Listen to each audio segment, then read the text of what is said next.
Assalamu alaikum, I'm Aisha and you're watching Samaa News. Here are today's headlines.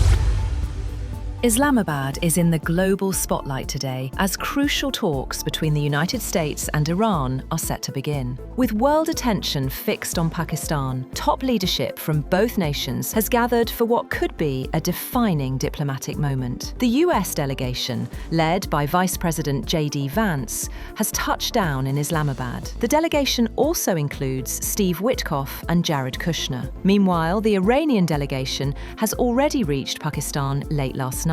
The delegation is headed by Baqer Qalibaf and includes Abbas Araqchi. The talks are being viewed as a major diplomatic breakthrough, with Pakistan positioned as a facilitator of global peace efforts. A high-level US delegation has reached Pakistan for negotiations with Iran. With both sides already in the country, expectations are rising for a possible diplomatic breakthrough. The delegation is led by US Vice President JD Vance, along with Special Envoy Steve Witkoff and Jared Kushner. Welcoming the US Vice President, Dar commended the US commitment to achieving lasting regional and global peace and stability. He also expressed the hope that parties would engage constructively and reiterated Pakistan's desire to continue facilitating the parties towards reaching lasting and durable solution to the conflict. Later, Prime Minister Shehbaz Sharif met with JD Vance as high-level diplomatic talks began in the capital. The meeting marks the start of crucial diplomatic engagements. The meeting was attended by senior members of both delegations. Commending the commitment of both delegations to engage constructively, the Prime Minister expressed the hope that these talks would serve as a stepping stone toward durable peace in the region. He reiterated that Pakistan looks forward to continue its facilitation of both sides in making progress towards sustainable peace in the region. Just before leaving for Pakistan, US Vice President JD Vance said he expects positive negotiations with Iran, but also warned that any attempt to play the United States would be met with a firm response. Speaking to reporters, he said, "Washington is open to engagement if Tehran negotiates in good faith, as diplomatic efforts continue under a fragile ceasefire." Also, Trump has declared Iran militarily defeated and vowed to reopen the Strait of Hormuz soon, with or without Tehran's cooperation. Speaking to the media, Trump said both the war and ongoing diplomatic efforts have a single objective: preventing Iran from acquiring nuclear weapons. He asserted that Iran has been defeated on the battlefield, leaving no need for a backup strategy. He said the country's military capabilities have been severely degraded. A major focus of Trump's remarks was the reopening of the Strait of Hormuz that he insisted would be fully operational soon.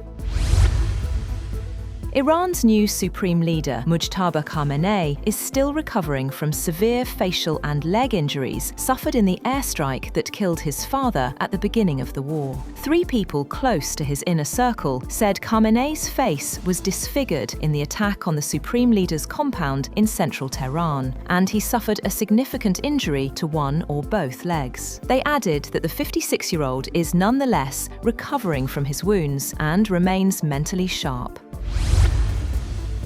Iran's Deputy Foreign Minister Majid Takht Ravanchi says a consensus has been reached to use Tehran's 10-point plan as the basis for negotiations with the United States. He said that Iran supports diplomacy but will not accept talks built on false premises or aimed at enabling further military action. The plan includes maintaining control of the Strait of Hormuz, lifting sanctions, and a US military withdrawal as both sides prepare for talks in Islamabad. Meanwhile, Iran's parliament speaker Mohammad Baqer Qalibaf says key conditions must be met before negotiations can begin. In a post on social media, he called for a ceasefire in Lebanon and the release of Iran's blocked assets as prior commitments. Qalibaf warned that talks should not proceed until these steps are implemented, as disputes continue over ceasefire terms and ongoing hostilities.